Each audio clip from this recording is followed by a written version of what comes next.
What is up, fans? The Kindergarten Rocks channel here.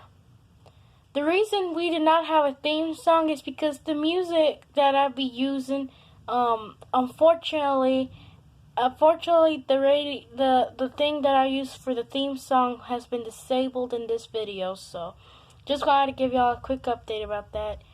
And yes, it has been raining all week, and it's gonna rain all week again.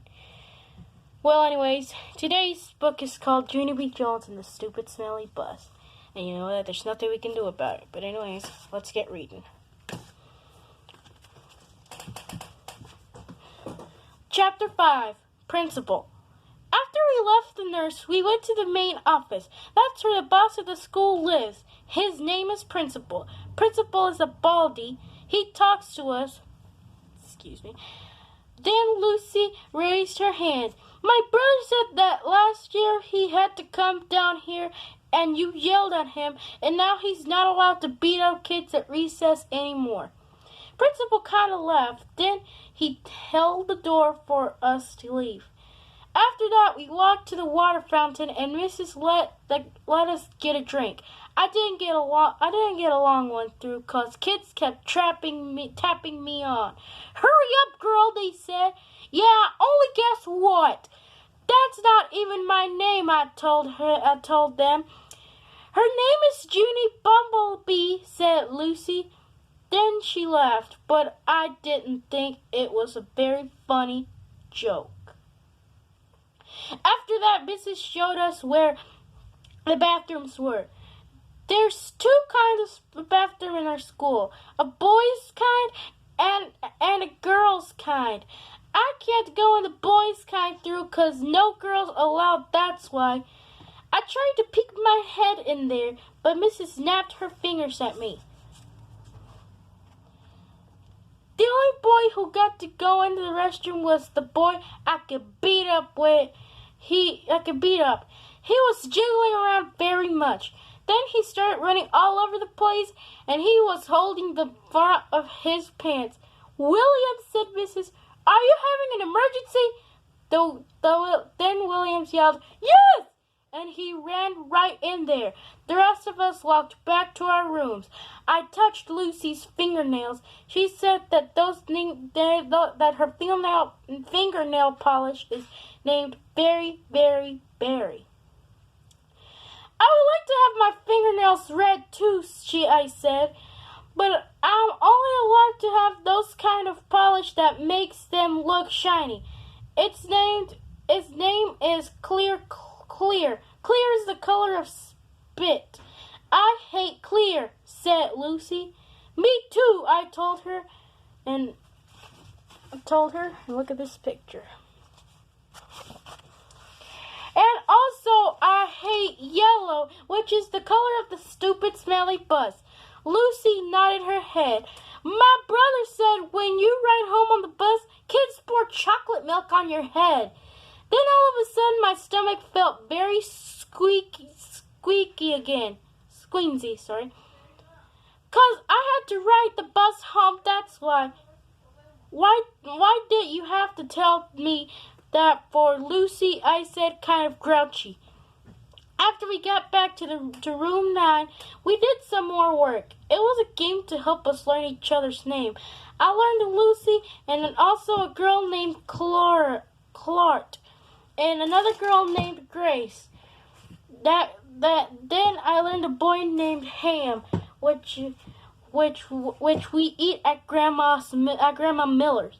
Pretty soon, Mrs. clapped her loud hands together. Okay, everyone, gather up your things. It's almost time for the bell. Then I heard a noise in the parking lot. It was the scratchy brakes. And so I looked out the window and I saw the school bus. It was coming to get me. Oh no, I said out loud. Now I'm going to get chocolate milk poured on my head. Then I chewed on my fingers. Get in line, said Mrs. When we got outside, I want all of my bus students to come with me. The rest of you must go to the crossing guard. Everyone was lining up. I was a very the very last one. Just then the bell rang and Mrs. marched out the door. Then everyone else marched out too. Except guess what? I didn't. I'll be right back. Chapter 6. A Good Hider. When you're the very last one in line, nobody watches you. That's how come nobody saw me when I ducked behind the teacher's desk and hide. I'm a good hider. One time at Grandma Miller's house, I hid under the kitchen sink. Then I made a grouchy sound and sprung out at her. I'm not allowed to do that anymore. Anyways, I stayed scrunched behind the teacher's desk for a while, and then I saw a better place to hide. It was the big supply closet in the back of the room, and so I ran back there very fast, and I squeezed out onto the bottom shelf. I squeezed right on the top of the construction paper. Most of me was comfortable, except my head was sort of very tight, and my knees were all bended, like when I do a somersault. A somersault. I don't know what that word is, but look at this picture. Then I pulled the door mostly closed. Don't shut it all the way through, and I mean it, she said right out loud. I stayed real quiet for lots of minutes. Then I heard noises in the hall, and some feet came running into the room. Big people's feet, I think. What happened? I heard someone ask, "One of my little girls is lost," said a voice that sounded like Mrs. Her name is Junie B Jones, and she didn't get on the bus. So now we've got to go out looking for her. Then I heard some keys, jingles, and the feet were running out again, and then the door shut. I still didn't come out of the closet through. When you're a good hider, you can't come out for a very, very long time. I just stayed there all bended up, and I told myself a story, not an out loud story. I just told it inside my head. It was called The Little Hiding Girl. I made it up, and this is how it went. Once upon a time, there was a little hiding girl. She was a secret spot where nobody could find her, except her head was very tight, and her brain was very squeezing out. But she could come out of her spot or a smelly yellow. She could not come out of her spot, or a smelly yellow monster would get her, and so. Some meats with chocolate milk. The end. After that, I rested my eyes. Resting your eyes is what my grandpa does when he watches TV after dinner. Then he snores, and Grandma Miller says, "Go to bed, Frank." It's not the same thing as a nap through. 'Cause naps are for babies, that's why. And anyways, I didn't snore. I just did a little dawdle. Then finally, when my eyes were done resting, they woke up. And so I came out of the closet and ran right to the window. And guess what? There wasn't any cars in the parking lot, and no stupid smelly bus either. Whew, that's a relief, I said. A relief is when your stomach doesn't feel squeaky anymore. After that, I went back to the closet, 'cause while I'm hiding, I sniffed the smell of clay. That's why. And clay is my very favorite thing in the whole world. Hey, I see it up there, I said. The clay was on the middle shelf. I stood on a chair to get it. It was blue and stiff, and so I had to roll it on the floor to make it soft and warm. Then I rolled it into a blue orange. It was very beautiful, except I had some dirt and hair on it.